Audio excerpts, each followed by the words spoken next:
Assalamualaikum Mbak Arninta. Assalamualaikum. Alami Syariah. Ini suara saya jelas nggak? Suaranya Mbak Ninta kok nggak kedengeran ya?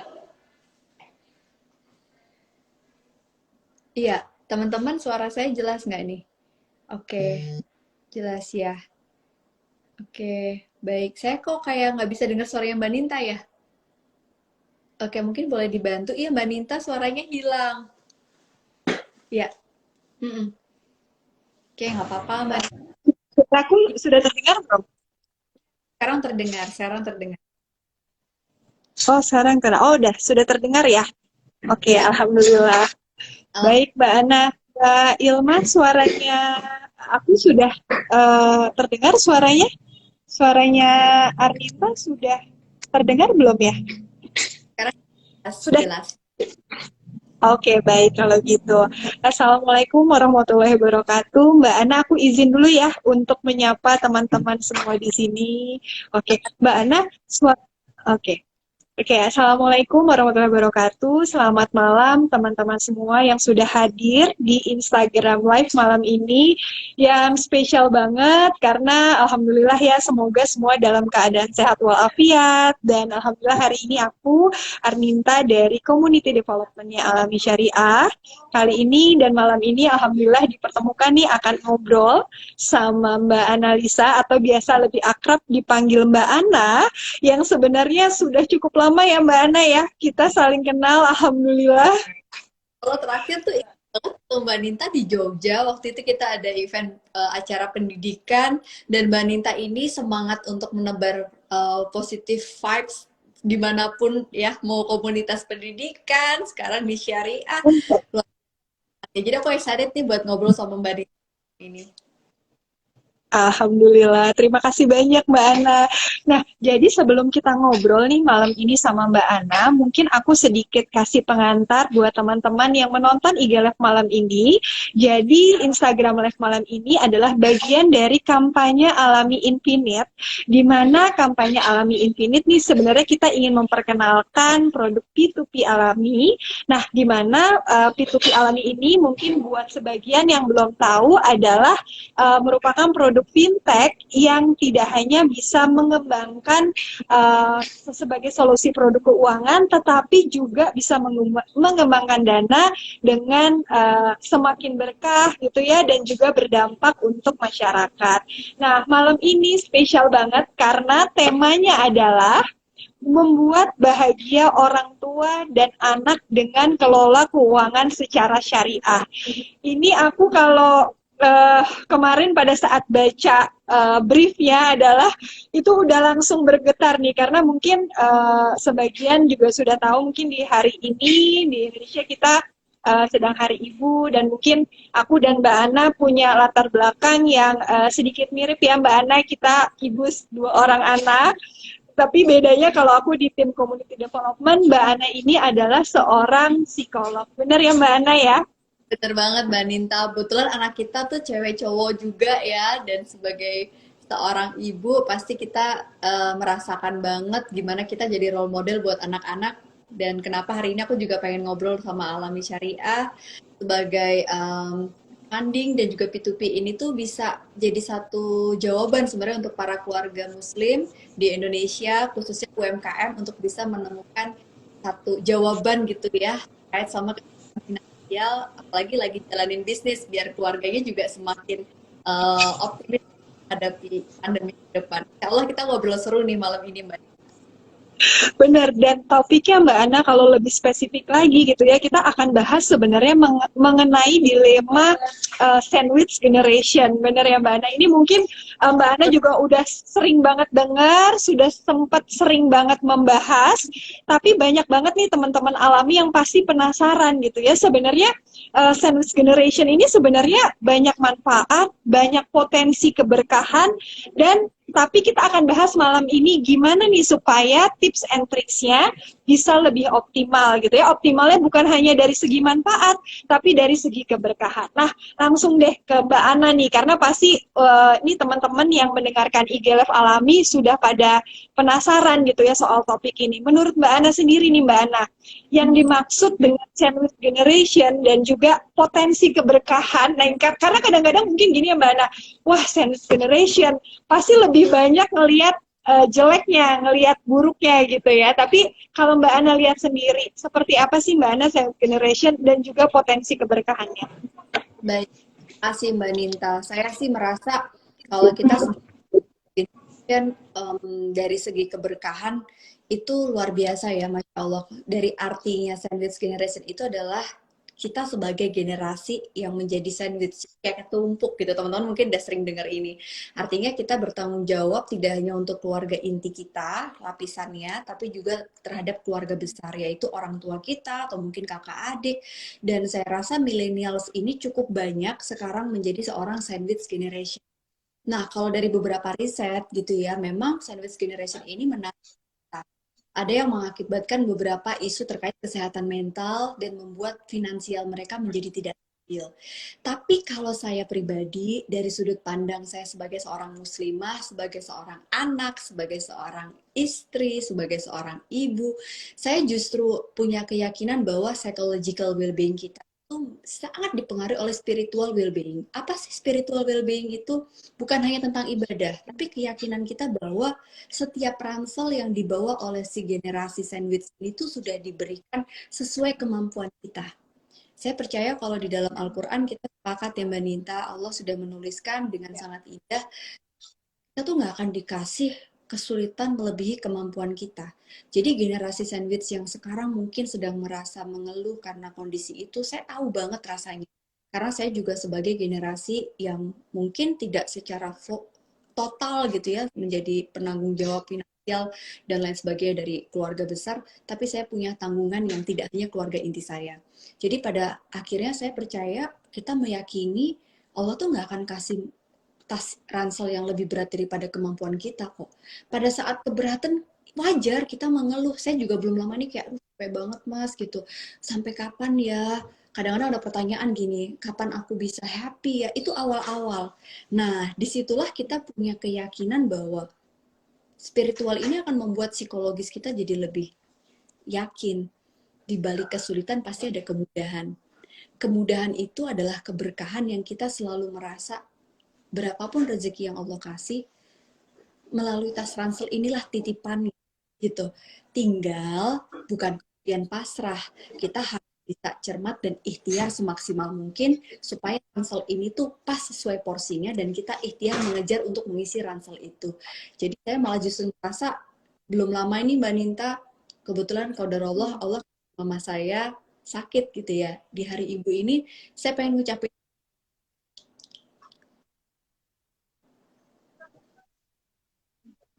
terima kasih buat mama saya ya.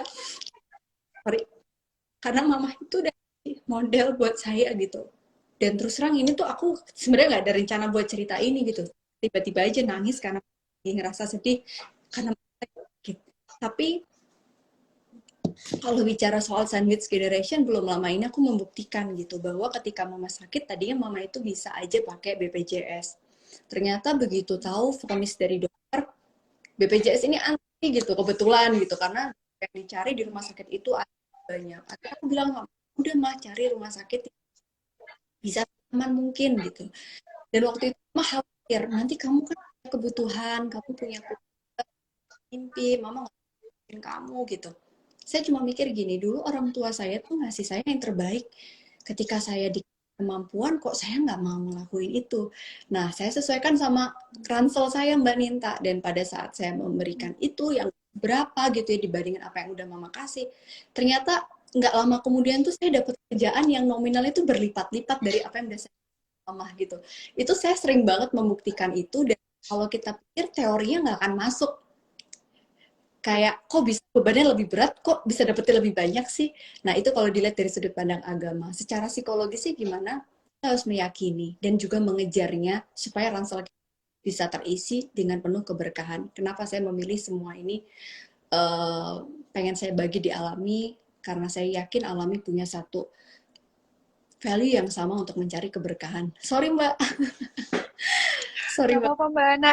Ini aku malah jadi, ya maksudnya ini memang sudah rencana Allah ya Mbak Ana ya. Kita sebelum aku dapat brief IG Live ini, kita kan baru DM-an kemarin pas mamanya Mbak Ana juga sedang sakit ya Mbak Ana ya. Jadi mungkin ini juga udah jalannya Allah untuk akhirnya kita bahas ini supaya memang teman-teman di luar sana gitu ya bisa melihat bahwa keberkahan itu memang kita harus usaha yang terbaik, tapi balik lagi dirasakannya itu yang tadi Mbak Ana bilang ya, kita nggak pernah tahu rencana Allah, Allah bantu dari pintu yang mana. Tapi Mbak Ana, aku aku sampai Sorry ya sampai mungkin Mbak Ana pasti punya, nggak apa-apa Mbak Ana. Mbak Ana apa yang mungkin pengalaman yang mungkin menurut Mbak Ana berkesan nih, apa yang sampai akhirnya Mbak Ana sekarang jadi sukses, apa yang sebenarnya orang tua Mbak Ana lakukan gitu ya, sampai akhirnya membentuk Mbak Ana sampai sekarang. Iya, pertanyaan yang sangat mendalam banget. Kalau ditanya orang tua kita tuh ngasih apa sih gitu? Em, ini juga jadi pelajaran saya sebagai seorang ibu Mbak Nita bahwa yang diberikan orang tua saya bukan bukan modal yang banyak untuk berusaha, tapi beliau selalu memberikan role model. Nah, role model ini yang salah satu beliau ajarkan adalah cari keberkahan dalam mengejar rezeki. Saya melihat sekali bagaimana upaya kedua orang tua saya yang selalu belajar untuk memberikan contoh. Contoh nih, bapak saya tuh kerja di bagian analis kredit, makanya nama saya Analisa gitu, di bank. Saya tuh kayak masih ada dalam ingat di mana bapak saya itu waktu itu mungkin belum banyak bank syariah ya Mbak, bank konvensional, dan beliau selalu ngasih contoh tentang gimana bapak itu papa nggak mau misalnya dapat ucapan terima kasih nih dari para nasabah gitu karena berhasil meloloskan analis kreditnya. Padahal bapak saya tuh analisnya ya analis yang beneran melakukan tugasnya. Itu di depan saya waktu saya kecil nih papa balikin gitu. Itu contoh-contoh yang saya tuh kayak teringat gitu apa yang beliau ajarkan. Terus tentang ibu saya gitu, usaha dan lain sebagainya. Beliau selalu bilang, papa mama ini bukan lulusan S3 tapi pengen banget punya anak sekolah setinggi mungkin. Nah, hal-hal yang kayak gitu yang menurut saya tuh ada di bawah sadar saya yang menjadikan seorang analisa hari ini tuh punya satu value tentang bagaimana mengejar rezeki itu dengan sebuah keberkahan dan kebermanfaatan. Nah, akhirnya pada saat itu saya belajar gitu. Papa sempat ngomong, Papa dulu tuh nggak tahu tentang bank syariah, belum ada kayak sekarang. Dan itu yang akhirnya membuat bapak saya setiap ada apa-apa tuh kayak apakah karena ini papa dulu itu ini ya belum bisa ke syariah selalu gitu mbak gitu. Jadi saya tuh sebagai anak saya menguatkan enggak kok papa kan kepala rumah tangga, papa bisa memberikan nafkah buat kami dan insya Allah Allah tuh nggak tidur kok pak gitu, kita doain terus. Nah makanya sekarang begitu saya sebagai generasi kedua orang tua saya yang punya literasi keuangan syariah lebih banyak daripada generasi beliau, saya tuh baru 2 tahun belakangan ini Mbak Ninta belajar sekali tentang bagaimana mengelolanya. Saya jadi sama suami hijrah pelan-pelan gitu ya, kayak dari bank konven kita uh, udah pakai tapi bunganya kita matikan. Itu hal-hal yang sebenarnya kita waktu itu maju mundur gitu. Ini bener nggak sih gitu? Sampai dibilangin sama tellernya kayak CS-nya bilang gini kayak nggak usah lah mbak buat saya aja dibicarain gitu. Terus kayak kita mulai investasi juga kita pikirkan gitu. Terus gimana caranya? Pokoknya setiap langkah kita pikirkan untuk sesyariah mungkin walaupun belum sempurna gitu ya.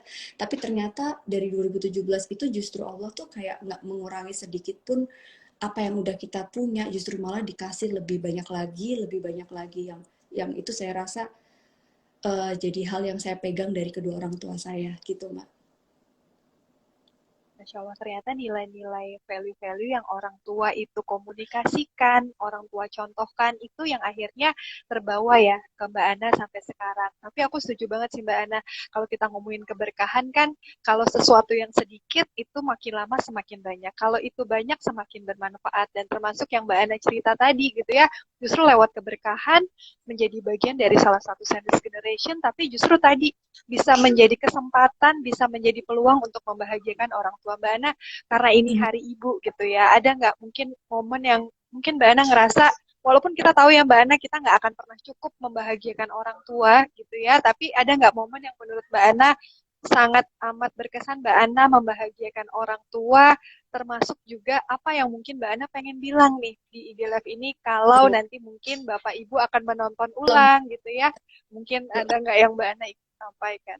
ya, yang paling berkesan itu Mbak Ninta, waktu 2019 Mama sakit pertama gitu ya. Waktu itu beliau sampai qadarullah dikasih ujian untuk lumpuh gitu, nggak bisa jalan gitu. Terus waktu itu saya lagi sibuk banget, saya lagi sering banget di luar Jogja dan saya bilang sama mama, pengen apa kalau mama sembuh biar mama semangat gitu, harus terapi dan lain sebagainya. Ibu saya bilang pengen umroh. Dan pada saat itu tuh saya kayak asal aja ngomong kayak, oke, anak temenin nih kalau mama sembuh kita umroh. Dan momen yang paling berkesan adalah saya berdoa, saya minta macam-macam sama Allah. Ini salah satu keberkahan ketika menjadi sandwich generation ya Mbak. Ibu saya itu anak pertama dari 8 bersaudara. Jadi mama itu anak pertama yang membantu adik-adiknya 7 orang itu. Ya secara finansial, secara non finansial gitu. Saya melihat beliau itu saya look up banget. Mama tuh nggak bisa bersenang-senang ketika adiknya tuh tidak senang gitu. Itu sampai sekarang. Nah sampai suatu ketika uh, model itu yang saya lihat pada saat nenek saya sakit, mama tuh beneran ngebantu, ngerawat semuanya. Tanpa disadari ternyata itu saya modeling gitu, saya imitating. Nah waktu mama saya sakit, saya tuh kayak pengen kasih yang terbaik seperti yang mama saya lakukan gitu. Terus mama saya bilang gini, makasih ya Bu gitu kan, kayak loh mama kenapa makasih, anak kan gini nggak buat mama tapi buat anak sendiri, karena mama dulu sama nenek kayak gitu, bukannya pengennya Nasya gitu, tapi anak yakin kok ini ladang kita ibadah untuk di masa tua dan di akhirat nanti. Terus mama saya peluk saya, dia bilang umroh ya kita gitu. Nah waktu umroh tuh Mbak Ninta, mama itu satu-satunya jamaah yang waktu itu nggak bisa sholat dengan normal, jadi beliau sholat di kursi. Saya dikasih kesempatan, rezeki, dan dikasih izin sama suami buat nemenin mama umroh bertiga. Jadi saya sama papa mama tuh bertiga selama umroh. Kayak selama saya nikah, saya tuh gak pernah satu kamar sama beliau gitu ya. Terus kayak itu tuh kerasa jadi anak lagi. Yang momen gak pernah saya lupain waktu tawaf. Panitia umroh tuh bilang, pendampingnya, ibu pakai kursi roda ya gitu tawafnya. Mama gak mau mbak. Terus saya ngeliat gini, emang ya nih mamanya si Analisa ini kalau punya mau tekadnya tuh kayak anaknya gitu. Terus ibu saya itu dengan tergopoh dan pelan-pelan dia minta gandeng saya gitu ya. Terus saya gandeng tuh keliling waktu tawaf sambil berdoa gitu apa yang beliau minta. Dan Masya Allah banget tuh Mbak Ninta pulang dari umroh. Tiba-tiba tuh rezeki saya tuh kayak boom gitu. Ada satu video yang nggak sengaja ngeviral, terus kayak abis itu undangan untuk ngundang saya, terus kayak permintaan konseling juga meningkat, tiba-tiba buku saya laris, YouTube saya subscribernya naik, itu tuh kayak bener-bener karena saya kerja di digital ini kayak ada apa sih gitu, tanpa disadari saya nanya sama mama gitu, mama doanya apa sih gitu, pulang dari umrah, pengen kamu dikasih rezeki yang berkah dan mudah. Itu yang saya rasa tuh kayak oke, itu momen yang nggak pernah saya lupain. Dan begitu pulang umroh, saya ngerasa banget saya dikasih lebih tapi juga dikasih tanggung jawab dan ujian yang lebih. Dan itulah salah satu keberkahan dan kebermanfaatan kita sebagai sandwich generation, kita punya bonding yang kuat sama orang tua kita. Insya Allah Mbak Ana, aku jadi reflect ingat Kalau orang tua dan orang tua mungkin kalau aku boleh boleh sedikit cerita Mbak Ana, kita di Alami Group sebenarnya beberapa mungkin nggak nyampe sebulan yang lalu kita umumkan memang ada ini di luar skrip sebenarnya ya, tapi aku jadi flashback kita ada ini baru ada ada ada kebijakan baru. Jadi di grup di Alami Group kita punya yang namanya Biro Walidain Allowance. Jadi memang karyawan pada bulan Desember ini, mulai tahun ini kita berikan allowance untuk bisa memberikan kepada orang tuanya. Dan itu relate banget sama yang Mbak Anu ceritain. Waktu itu diumumin, itu kita semua, kita sebutnya ala squad, nggak bisa kita menahan tangis karena memang kenapa ada Biru Walidain Allowance itu karena memang story-nya dari para foundernya juga bagaimana perjalanannya sampai sekarang Alami ada tuh karena semua karena doa ibu dan doa orang tua gitu.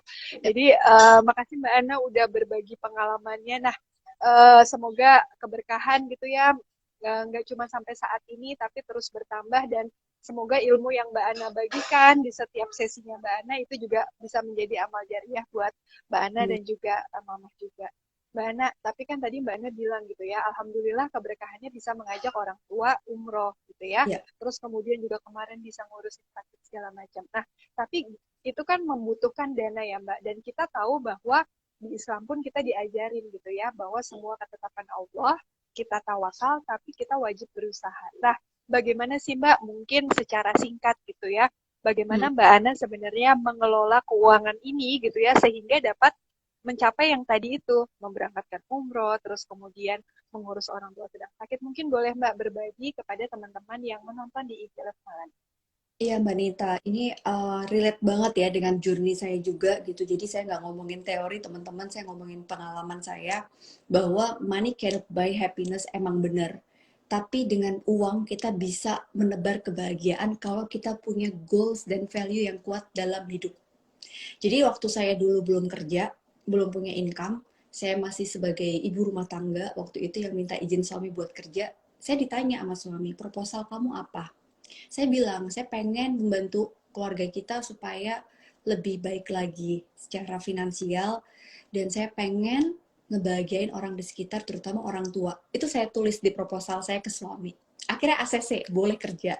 Nah, pada saat itu tuh saya kayak selalu remind ke diri saya gitu, kalau saya capek, why I do what I do, itu yang paling penting. Terus kemudian setiap langkah saya selalu minta restu sama mama papa saya selalu sampai sekarang nih Mbak, di level yang dimana saya tidak punya ketergantungan finansial, saya masih minta izin restu beliau. Bahkan kayak ada kerjaan di Jakarta nih Mbak, jadi saya selalu minta izin, saya cerita. Beliau itu adalah orang yang selalu menjadi supporter pertama saya untuk mendengarkan cerita sukses anaknya dan kegagalan anaknya. Kalau anaknya nangis juga beliau orang pertama yang saya datengin. Nah, itu yang pertama. Jadi saya selalu yakin bahwa proposal kita apa, ridho kita ada di tangan orang tua kita. Kalau kita mau jadi raja, keberkahan rezeki kita, jadikanlah orang tua kita raja. Itu yang saya yakini. Yang kedua, ikhtiar. Kita nggak mungkin dong kayak, aku pengen bagian orang tuaku, nuntut suami. Kayak, lu harus kasih gue segini. Kan nggak mungkin. Yang ada suami kita stres kali ya. Terus yang ada rumah tangga juga jadi berantakan. Tapi saya berusaha bersama suami gitu. Kebetulan saya dengar Alami Syariah ini kan sebuah platform yang mendukung UMKM. Jadi ini bagus banget, apalagi kalau fundingnya itu pendanaannya secara syariah. Kenapa? Saya pribadi Mbak Ninta 2017 itu kami memutuskan memotong beberapa pendanaan yang sifatnya non syariah. Waktu itu saya sama suami bilang gini, suami yang pertama kali punya insight, aku pengen deh ini karena kebetulan suami itu kerjaannya berkaitan dengan perbankan juga gitu dan waktu itu beliau tuh kayak maju mundur karena beliau melihat nilai-nilai kayak ini bukan mudorobah, saya juga nggak ngerti ya tentang hukum. Beliau di background hukum terus kayak aku kayaknya nggak yakin deh gitu, terus saya langsung mikir gini, kalau kamu nggak yakin terus uang bulanan aku gimana gitu kan, dalam hati seorang istri yang waktu itu masih butuh duit juga dari suami. Tapi beliau meyakinkan saya dan waktu itu saya nggak punya uang Mbak, posisinya saya belum, kerjaan saya belum kayak sekarang gitu kan, belum bisa mengcover kebutuhan security keluarga kita. Nah ternyata dengan kita memutus pendanaan yang sifatnya non syariah saat itu tuh kayak apa ya Mbak, kayak pertolongan Allah banget gitu. Kita cuma berdoa, dimampukan, semoga ada rezeki nomplok, gimana caranya untuk menutup itu. Begitu ditutup, minus keuangan kita Mbak. Minus tuh dalam artian bukan utang ya, tapi kayak, mepet banget saldonya. Ibaratnya tuh bulan depan tuh nggak punya dana darurat gitu. Udah bingung tuh Mbak, udah bingung, tapi kita nggak mau membuka lubang baru, kita mulai dengan ikhtiar. Kita atur financial planning kita, jadi kita cek lagi, kita evaluasi lagi, aku lebih tertib lagi terkait pos anggarannya. Akhirnya saat itu Menteri Keuangan dari suami pindah ke aku, Mbak. Nah, suami mulai percaya. Justru dikasih kepercayaan itu tuh saya tuh kayak ngerasa harus amanah nih. Akhirnya awal pertama itu saya bagi pos anggaran menjadi beberapa pos. Ya nggak usah banyak-banyak lah, dibagi jadi dua dulu. Nabung sama living cost. Waktu itu nabung itu tuh kayak dikit, terus pelan-pelan di situ saya juga mikir, ini gimana caranya pengeluaran nggak boleh lebih banyak daripada pemasukan. Berarti kalau gitu harus tahan lifestyle atau tingkatin income gitu. Nah, itu susah banget. Akhirnya kita coba dua-duanya. Tahan lifestyle iya, tingkatkan income iya. Begitu udah tuh Mbak, begitu udah, kita akhirnya butuh suntikan dana juga. Kita butuh ini juga. Tapi gimana caranya ya? Mulailah perbankan syariah. Waktu itu belum ada Alami sih Mbak. Jadi kita waktu itu jujur hijrah ke situ, walaupun mungkin kita pikir kayak banyak orang yang bilang, aduh ini apa tuh namanya, bunganya lebih tinggi, ini segala macam, syariah itu cuma embel-embel doang gitu. Saya cuma mikir gini, oke, yang penting kita meyakini dulu. Ibaratnya ya, kalau di agama kita diajarkan berbaik baik sangka. Kalau ada dua, maaf maaf ya Mbak, saya juga masih belajar. Misalnya jilbab saya masih pendek nih, terus dia percuma jilbabnya masih pendek misalnya gitu. Ya kita memperbaiki diri, tapi kalau ada dua, yang satu tertutup, yang satu enggak, pasti kita pilih yang sudah tertutup. Kayak makanan deh, yang satu kebuka, satu ketutup gitu. Walaupun ketutupnya masih separuh, pasti kita pilih yang paling aman kan. Nah, hal-hal yang kayak gitu yang akhirnya kita pelajarin pelan-pelan, godaan banyak banget gitu kan, sampai akhirnya pernah dikasih minus sama Allah, disuruh nurunin lifestyle, tapi akhirnya pada satu titik kita ngerasain banget kalau kita ikhtiar, berdoa, dan punya proposal untuk membahagiakan siapa orang di sekitar kita, kita akan dikasih amanah yang setimpal kok, bahkan lebih dari itu. Jadi itu yang saya sama suami sekarang jalani. Begitu, Mbak. Insya Allah Mbak Ana itu benar-benar tipsnya singkat, tapi sebenarnya kalau dipraktekkan mulai dari punya tujuan, terus kemudian membuat pos-pos, termasuk tadi ya kita juga mengakses kondisi kita seperti apa gitu ya, apakah tadi harus mengurangi lifestyle, meningkatkan income ya, termasuk tadi gitu ya, misalnya kita harus berinvestasi dan lainnya. Dan aku senang banget tadi Mbak Ana bilang gitu ya, yakin bahwa ketetapan Allah ini terbaik, jadi pilihannya syariah, insya Allah bukan hanya mengejar manfaat, pastinya manfaat itu kita kejar, tapi juga ada keberkahan-keberkahan yang tadi ya Mbak Ana bilang, kok rasanya cukup terus gitu ya, rasanya tenang. Nah itu mungkin yang Iya, Mbak. didapat gitu. Banget, banget, Mbak. Betul. Tapi Mbak Ana tadi kan kita bicara soal orang tua ya Mbak Ana ya. Tapi kan karena aku sebenarnya udah tahu di Mbak Ana mau ada cerita apa aja karena aku sering berinteraksi dengan Mbak Ana juga. Nah kalau sama anak-anak nih Mbak, tadi kan kita ngomongin silent generation itu kita mengurus orang tua, tapi satu sisi kita juga memiliki dititipkan amanah oleh Allah kita memiliki anak gitu ya Mbak Ana. Nah kalau Mbak Ana sendiri gitu, ada nggak sih momen gimana nih membahagiakan anak-anak gitu ya, terutama dengan kondisi harus mengurus orang tua, pekerjaan, suami dan lainnya. Dan apakah nilai-nilai yang tadi soal mengatur keuangan nih disampaikan juga nggak sih Mbak ke anak-anak? Nah ini buat mungkin para yang lihat IG Live hari ini juga bisa nih sedikit mengetahui soal gimana nih Mbak Ana dengan anak-anak. Iya Mbak Ninta, menarik ya, karena anak aku kan masih 7 dan hampir 8 tahun. Kebetulan jaraknya cuma 1 tahun, dan ini mereka lagi dalam fase yang sama, belajar tentang mata uang, belajar tentang hitung-hitungan, jadi ngajarinnya sekalian gitu Mbak Ninta. Yang kita ajarkan sih sebenarnya belum sekompleks yang kayak misalnya ini syariah, ini enggak belum gitu. Tapi kita beri kepercayaan mereka untuk mengatur keuangan dari mulai menabung.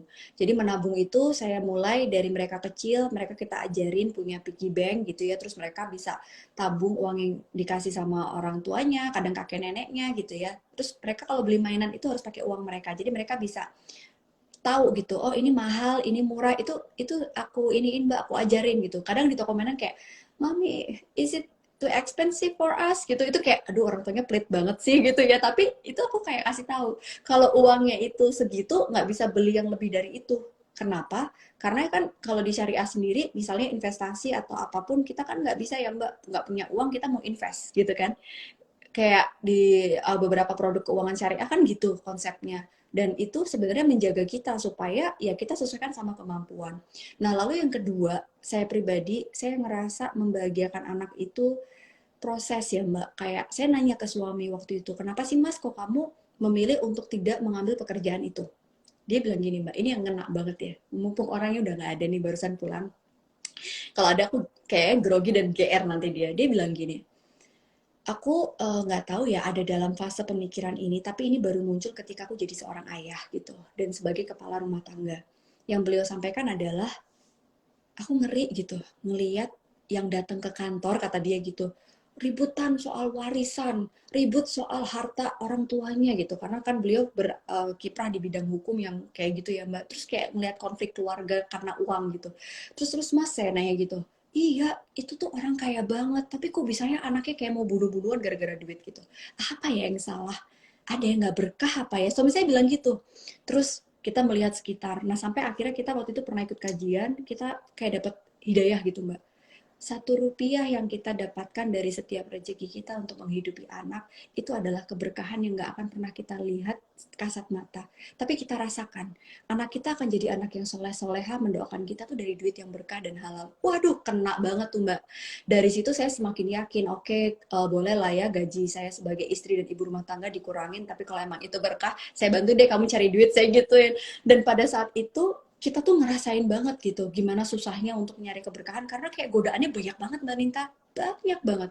Nah ternyata saya sama suami sepakat yang kita mau kasih ke anak adalah legacy. Kebahagiaan itu bukan hanya melulu tentang uang, tapi legacy. Kita pengen kasih dia 1 rupiah pun uang yang dikasih tidak boleh kalau itu tidak berkah dan halal. Insya Allah membahagiakan mereka dengan cara itu, yang biar mereka dapat dari pendidikan, ya kita bayar uang sekolah dengan uang yang berkah, bukan uang panas. Kita juga cari konsep yang paling membuat kita lega, yang syariah gitu. Itu yang akhirnya saya rasa sebagai salah satu cara kita membahagiakan anak sebagai orang tua. Semoga sih istiqomah ya Mbak doanya. Takut juga ngomong kayak gini. Masya Allah. Mbak Ana nggak apa-apa, Masya Allah. Tapi pengalaman ini, dan maksudnya ini kita journey ya Mbak Ana. Jadi dari pengalaman Mbak Ana tadi, satu hal, dua hal sih sebenarnya yang aku sangat dapat adalah tadi bahwa kita sebagai orang tua, menjadi anak itu suatu proses sendiri. Begitu menjadi orang tua, ternyata ada proses lagi ya Mbak Ana ya. Bagaimana proses memahami tadi kitanya sendiri hijrah finansial, terus bagaimana kita ke anak-anak, dan akhirnya value itu juga yang diturunin Mbak Ana dan suami ke anak-anak. Walaupun mungkin nggak tadi ya Mbak Ana bilang langsung bilang, oh ini syariah, ini enggak gitu ya, tapi value-value tadi mengenai makna keberkahan, mengenai apa yang sebenarnya Islam ajarkan pada saat kita mengonsumsi sesuatu, itu kan sebenarnya value yang ditransfer Mbak Ana gitu kan ke anak-anak, dan insya Allah itu justru yang membawa keberkahan. Nah Mbak Ana, mungkin nih dari tadi kan aku uh, nanya terus gitu ya sama Mbak Ana gitu ya, dan mungkin ini sih mungkin Mbak Ana juga sudah sedikit tahu mengenai Alami, tapi mungkin aku sedikit mengulang buat teman-teman yang menonton IG Live hari ini, IG Live Mbak Ana bersama Alami Syariah. Jadi mungkin buat teman-teman yang belum mengetahui Alami Syariah ini apa, Alami ini adalah sebenarnya produk peer-to-peer lending syariah, di mana teman-teman nih kalau misalnya mendownload Alami, teman-teman bisa melakukan pendanaan bagi UMKM yang membutuhkan. Hmm. Jadi istilahnya adalah kita pada saat melakukan pendanaan kita bisa mendapatkan apa tuh namanya imbal hasil, tapi sekaligus sebenarnya kita bisa membantu teman-teman UMKM, dan sekaligus akhirnya ya tadi ada keberkahan yang didapatkan dari dampak yang kita bantu nih dari teman-teman UKM. Nah, kalau Mbak Ana sendiri tadi juga sempat dibahas mungkin punya pengalaman membangun usaha sendiri ya. Nah, Mbak Ana melihat ada produk peer-to-peer lending seperti Iya. Alami dan apa ya, berprinsip syariah tuh menurut Mbak Ana seperti apa sih Mbak Ana? Ih, ini menarik banget ya. Saya waktu baca gitu kan, karena kebetulan kan P2P syariah ini tuh baru ya Mbak. Saya rasa belum lama gitu. Kemarin saya sempat diundang juga oleh Bursa Efek Indonesia yang syariah gitu ya, Islamic. Itu di situ saya baru nyadar gitu, oh ada yang baru nih. Kalau kita nonton film drama Korea startup nih teman-teman, mungkin kalian tahu ya ketika investor lah katakanlah kalau istilah di startup gitu ya, ini namanya si pendana yang ada di Alami Syariah ini tuh bisa memilih calon UMKM yang akan mereka bantu untuk pendanaannya.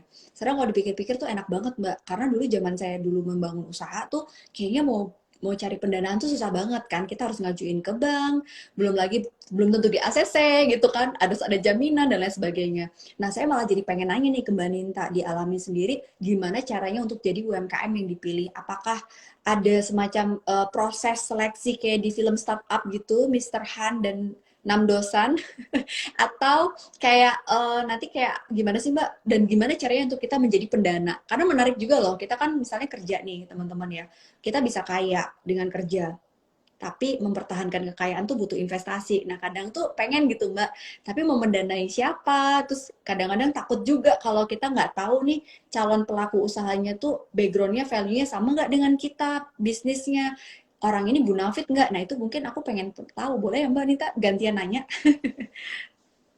Waduh, ini jadi aku yang ini ya, jadi aku yang narasumber. Mungkin aku sekilas aja nih Mbak Ana gitu ya, karena ini kaitannya kita sebagai sandwich generation yang pengen bisa lebih baik gitu ya, jadi muslim yang lebih baik, jadi muslim yang lebih kontributif. Jadi sebenarnya teman-teman yang mungkin sebelumnya belum pernah tahu Alami, teman-teman bisa mulai nih pertama follow Instagramnya Alami dulu, karena Masya Allah nih, kita dimulai dari konten, kita bukan cuma ngomongin produk, tapi kita belajar sama-sama. Kayak aku juga belajar, oh ternyata kalau di prinsip syariah yang membedakan dengan peer-to-peer yang bukan syariah seperti apa sih gitu ya. Jadi teman-teman bisa follow dulu Instagramnya Alam Syariah, nanti teman-teman bisa belajar nih sama-sama, itu pertama. Kemudian yang kedua, sebenarnya ini Masya Allah karena kita juga sedang campaign Infinite di Alami, di mana sebenarnya objektif campaignnya kita pengen ngajakin teman-teman untuk bisa kontributif nih gitu ya, untuk bisa kontribusi ke teman-teman UMKM, salah satunya dengan mendanai di Alami. Jadi tahap kedua adalah teman-teman bisa download apps-nya Alami. Nah, nanti di situ ada cara-caranya tuh bagaimana sih kita mendanai dan memilih gitu ya Hmm, UMKM mana yang sebenarnya ingin kita danai. Nah, sebaliknya kalau justru teman-teman di sini juga memiliki usaha gitu ya, ingin didanai melalui Alami, sama. Nanti teman-teman bisa download apps-nya, nanti di situ juga ada how to-nya, gimana sebenarnya bisa didanai lewat apa namanya alami syariah. Nah itu ya Mbak Ana, maksud aku Masya Allah prinsip syariahnya dari dulu kita bawa gitu ya. Tapi dengan adanya teknologi kita semua dipertemukan nih gitu ya. Kalau soal komunikasi sekarang dipertemukan di IG Live gitu. betul, betul Nah, banget. kalau di apps, teman-teman jadi yang kayak Mbak Ana bilang tadi ya, kita jadi dipertemukan di teknologi untuk Betul. mendanai maupun didanai. Nah, Mbak Ana, sebelum nanti nih mungkin teman-teman juga sudah banyak yang ingin tanya jawab gitu ya sama Mbak Ana. Mungkin boleh Mbak Ana sedikit gitu ya, apa namanya memberikan tips and tricks gitu ya. Tadi kan sebenarnya sudah nih bagaimana mencapai tujuan-tujuan keuangan terutama untuk membahagiakan orang tua. Tapi kalau boleh di wrap up lagi terkait keuangan keluarga Mbak Ana sendiri nih. Nah, itu apa aja sih Mbak Ana tips and tricksnya gitu ya, supaya bukan hanya menjadi pribadi yang berhasil, tapi keluarga, anak-anak, termasuk mengurus orang tua tuh tujuan finansialnya juga tercapai. Aduh, ini pas banget Mbak, karena aku lagi belajar banget nih Mbak Ninta, teman-teman alami, dan juga yang join malam ini, followers aku. Aku lagi belajar banget untuk bisa negosiasi dengan berbagai peran itu, karena ternyata nggak mudah ya, kayak kita tuh pengen ngebahagiain semua orang gitu rasanya. Sampai akhirnya kita tanya ke diri kita, aduh nih kapan sih how far is too far gitu kan, pertanyaan yang sering ditanyain kalau kita lagi burn out. Jadi penting sekali untuk kita tuh punya healthy money mindset. Itu yang aku baca di bukunya Morgan Housel tentang Psychology of Money. Mungkin teman-teman sering dengar juga. Jadi di situ tuh dikatakan bahwa uang itu tuh kayak ya memang dia alat tukar yang bisa memberikan kebahagiaan kepada kita, tapi mindset itu penting. Kenapa? Karena banyak loh orang yang bisa nyari duit, tapi ketika dia tuh nggak punya mindset yang baik, yang positif terhadap uang, akhirnya dia tuh merasa kurang terus gitu. Kayak feeling not enough terhadap apa yang udah dia punya. Jadi ibaratnya the more you have, the more you want. Apalagi zaman medsos, Mbak. Wah panas gitu kan. Aduh iPhone terbaru aku belum punya nih. Aduh mobil terbaru aku belum punya nih. Jadinya tuh tidak mencapai tujuan keuangan. Nah, terus caranya gimana? Caranya yang pertama adalah selain tadi punya mindset tentang uang yang baik, mindset apa itu? Mindset bahwa value of money itu bukan dijadikan sebagai value diri kita. Jangan pernah merasa ketika kita punya uang itu kayak money as a power. Aku sering banget dengar obrolan sama Mbak Prita Gozi gitu ya, kayak money as a power tuh akan membuat kita sebagai orang dengan personality yang seenaknya sendiri, ngerasa sombong kayak misalnya gue kan ngebayarin adik-adik nih keluarga besar sandwich generation nih, jadi akhirnya kita jadi seenaknya sama orang tua, seenaknya sama suami, seenaknya sama anak, sama kakak adik. Nah itu yang kita harus jaga, itu pertama, karena keberkahan itu adalah doa dari orang-orang di sekeliling kita, itu aku yakini banget. Terus yang kedua, bagaimana kita punya goals itu kayak harus jelas. Kebetulan aku sama suami itu lagi duduk bareng gitu ya di 10 tahun pernikahan kita evaluasi gitu. Kita tuh boncosnya di mana sih? Terus kita tuh sudah mencapai apa sih dalam finansial kita? Oke, kita pengen apa sih ke depan di 10 tahun lagi, anak kita umur berapa sih? Itu kita breakdown, Mbak Ninta. Jujur aja aku jadi belajar banget pandemi ini. Kebetulan sama suami kan kita tuh wira swasta. Jadi kita nggak punya gaji, nggak punya pensiun. Kita nggak punya perusahaan yang bayarin kita sakit gitu ya. Jangan sampai sih. itu udah harus disiapin. Kita nggak punya biaya untuk jalan-jalan di masa tua. Ya udah kita create dari sekarang. Bayangin, anak kita kuliah 10 tahun lagi, 15 tahun lagi. Kalau kita nggak nabung dari sekarang, itu 15 tahun lagi duit dari mana, Bu? Inflasi setiap tahun berapa persen buat pendidikan anak. Nah, yang aku buat adalah menentukan tujuan jangka pendek, jangka panjang dengan cara-caranya udah di breakdown. Misalnya nih, sumbernya dari mana? Kita udah tahu kan, sumber penghasilan kita dari mana.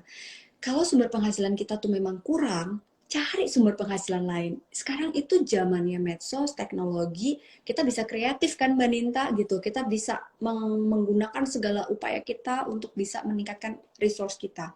Tapi nggak mungkin Mbak, saya kerja di perusahaan karena waktu saya sibuk. Oke, kalau gitu baiklah.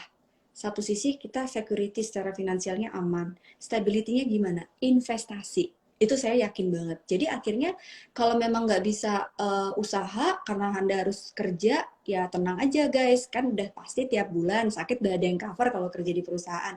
Tapi itu tidak menentukan finansial kita stabil kalau kita nggak invest. Karena uang yang kita punya bisa habis, uang yang kita tabung ada inflasi. Nah, gimana caranya supaya teman-teman invest? Akhirnya yang saya lakukan tuh Mbak Ninta, aku punya plot-plotnya. Misalnya untuk sekolah anak nih, ada satu produk keuangan syariah yang aku udah tabung setiap bulan dikit-dikit gitu. Nggak usah greedy, nggak usah ditengok tiap bulan, udah pasrah aja nanti diambilnya 10 tahun lagi. Oke, 3 tahun lagi pengen banget nih mas, aku ini, oh aku pengen banget kita haji yuk, kita nabung dari sekarang, itu insya Allah nanti 7 tahun lagi ya kayaknya uangnya cair. Itu kita harus plot-plot sesuai sama kemampuan kita. Nah, baru yang terakhir, ini yang paling susah Mbak. Stop comparing yourself with others. Setiap orang itu punya stase. Aku, Mbak Ninta, uangnya beda, pernikahannya lamanya beda, pasangannya beda, rezekinya beda. Kalau misalnya kita ngebandingin, yang ada bikin kita stres. Pada saat Anda pun mental health, apa yang terjadi? Susah cari duitnya, resource-nya nggak kebuka kantongnya. Daripada kita pusing, pikirin aja positive thinking. Kita kejar rezeki kita, usahanya tetap maksimal, para UMKM, pandemi berat, tapi gimana caranya ke depan kita bisa bangkit dan terus ikhtiar untuk mempertahankan kekayaan kita. Kekayaan itu yang paling susah, yaitu feeling enough, merasa cukup atas apa yang kita punya. Gitu, Mbak. Masya Allah Mbak Ana. Tapi ada sedikit kesamaannya kita Mbak Ana. Ternyata aku Mbak Ana sudah 10 tahun menikah. Jadi reminder juga di aku juga 10 tahun menikah nih. Ternyata kita mirip-mirip ya ada ininya. Ya Mbak Ana, tapi tadi tiga hal itu sangat penting banget dimulai dari mindset, terus kemudian pilihan-pilihan tadi untuk kita investasi dan lainnya, dan terakhir tadi yang Mbak Ana bilang gitu ya, bahwa tadi kita harus merasa cukup karena kan di Islam juga kita bilang ya Mbak Ana ya, kita Ya. nggak boleh compare ke orang lain, dan kalau kita bersyukur pasti Allah tambahkan apa yang Allah sudah berikan ke kita. Nah Mbak Ana, kita boleh ya kita jawab dulu pertanyaan gitu ya. Sebenarnya aku masih ada penasaran pengen tanya ke Mbak Ana, tapi ini udah ada pertanyaan di question box gitu. Oh nih Mbak Ana, bagaimana sih Mbak Ana bahwa Mbak Ana yakin bahwa yang dijalani sekarang itu sudah sesuai dengan prinsip syariah gitu ya. Mungkin ini pertanyaannya kita semua yang sedang belajar ya Mbak Ana. Gimana tuh Mbak Ana? Tadi pertanyaannya dari Mbak Amalia, gimana tuh caranya yakin bahwa ini tuh udah syariah gitu ya dalam proses memilih instrumen-instrumen keuangan. Mungkin Mbak Ana boleh share pengalamannya gitu ya selama journey hijrah finansial dari 2017 gitu Mbak. Jujur sampai sekarang aku nggak yakin 100% sih Mbak. Karena itulah aku belajar setiap waktu gitu. Jadi artinya gini teman-teman, kalau ada yang bilang, aduh syariah non syariah sama aja deh Mbak Ana gitu, itu cuma penamaan doang biar ngetren gitu. Itu salah banget. Dulu aku punya mindset kayak gitu. Setelah aku pelajarin, belajar gitu ya Mbak, yang aku lakukan adalah aku ikut kelas-kelas waktu itu, ikut kelas bareng sama IDX Islamik, terus ikut ngobrol sama memang pakar syariah, kebetulan sering banget misalnya virtual session gitu sama beberapa dewan pengawas syariah gitu yang memang ustadz, aku belajar gitu, aku tanya, suami juga nanya gitu, jadi kita tuh jangan sotoy menjadi ahli di segala bidang kecuali bidang kita sendiri gitu ya, jadi akhirnya kita kayak merasa kita paling benar, enggak. Nah, cara menyempurnakannya gimana? Iya bertanya, belajar, terus kayak mereview terus gitu. Mereviewnya mungkin bisa kita lihat prosesnya. Jadi ini contoh misalnya waktu itu kita sempat ada mau ada proses pendanaan nih Mbak. Nah waktu itu belum ada P2P kayak gini ya gitu, pendanaan syariah. Kebetulan suami tuh paham banget dari segi hukumnya. Aku buta gitu kan. Terus pada saat itu akadnya itu dihadiri oleh notaris yang non muslim. Nah, ketika suami itu tahu nilai-nilai itu, dia langsung kayak mencari tahu hukumnya gimana. Wah, nggak boleh yang mencatat siapapun itu termasuk notaris harus muslim. Akhirnya kita ngotot tuh, kita ngotot bahkan sampai ada fund apa pendana yang nggak jadi gara-gara kita pengennya muslim notarisnya, tapi ada juga yang mau kok gitu. Nah, artinya itu butuh diupayakan teman-teman, nggak bisa kita kayak cuma yakin udah nih kayaknya atas nama syariah nggak dipelajarin. Bahkan nanti kalau teman-teman menjadi salah satu UMKM atau pendana di alami syariah, saran aku tetap harus belajar, dan aku yakin di alami tadi Mbak Nita ada cerita ada kelas-kelas, ikutin gitu. Karena uang kita tuh responsibility kita. Jadi artinya kita nggak bisa salahin orang lain, salahin platform, salahin bank, itu salah kita sendiri gitu. Jadi kita harus terus belajar. Kalau sampai mana yakinnya, sampai sekarang aku yakin gitu ya. Cuma masih banyak yang harus aku pelajari dan aku yakini supaya lebih yakin lagi begitu Mbak Ninta.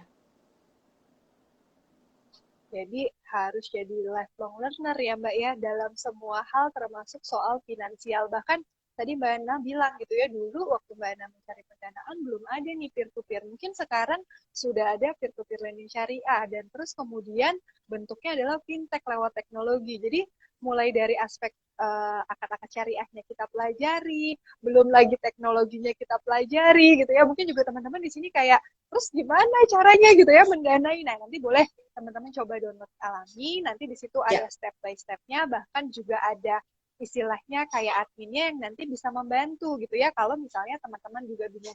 Jadi nggak masalah ya Mbak Ana, sambil kita terus berproses, tapi kita terus belajar dan sambil terus melakukan usaha-usaha dalam pilihan-pilihan kita ya Mbak Ana ya.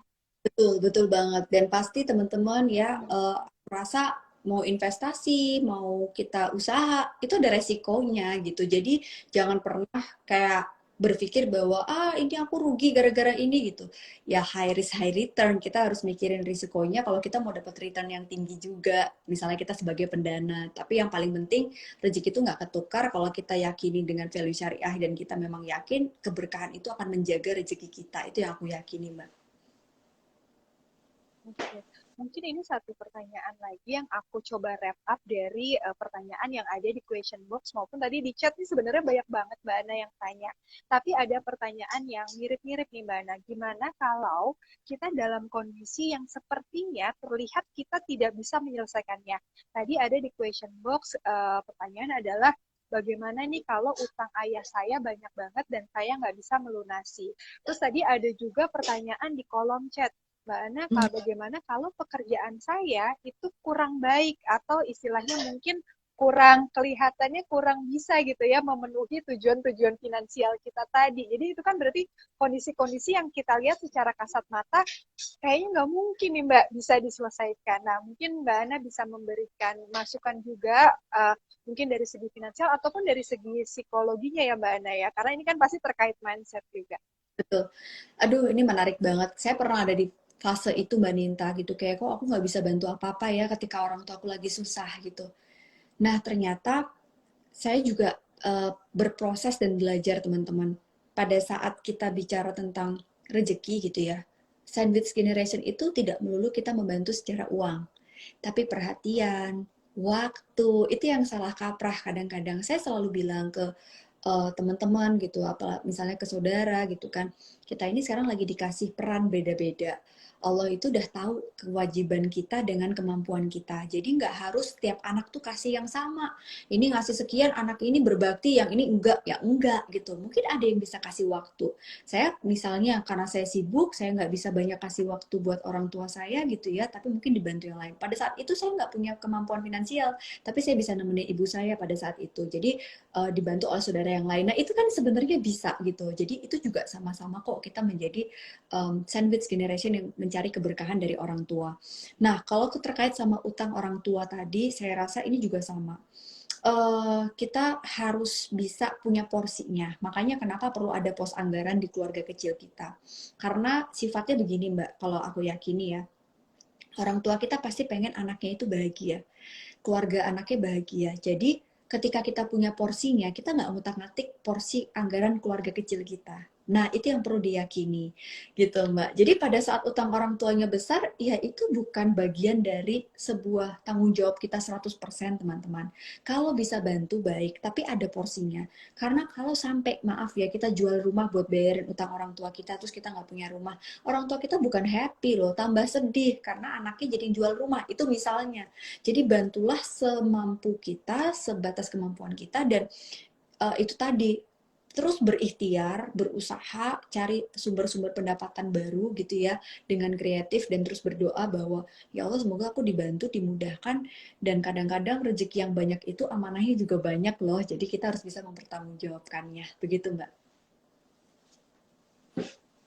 Aku jadi inget ya kalau kita lihat safety information di pesawat gitu ya, kita harus menolong diri kita sendiri sebelum kita juga menolong orang lain. Artinya kita juga harus firm juga ya Mbak bahwa keluarga kita punya posnya, alhamdulillah, terus kita juga akhirnya bisa membantu orang tua juga dengan lebih baik. Dan tadi aku senang banget Mbak Ana sharing bahwa ternyata walaupun kita sekarang lagi ngomongin sandwich generation kaitannya dengan aspek finansial.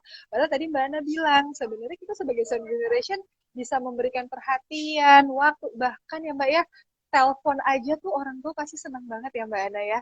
Kalau kita nggak satu rumah kan, itu aku biasanya kalau malam-malam, seharian aku nggak WhatsApp, pasti nanti malam-malam mamaku udah nanya, kok hari ini belum telepon gitu ya. Jadi sebenarnya sesimpel itu kadang bisa membuat orang tua kita menjadi bahagia ya Mbak, anaknya telepon, nanyain kabar.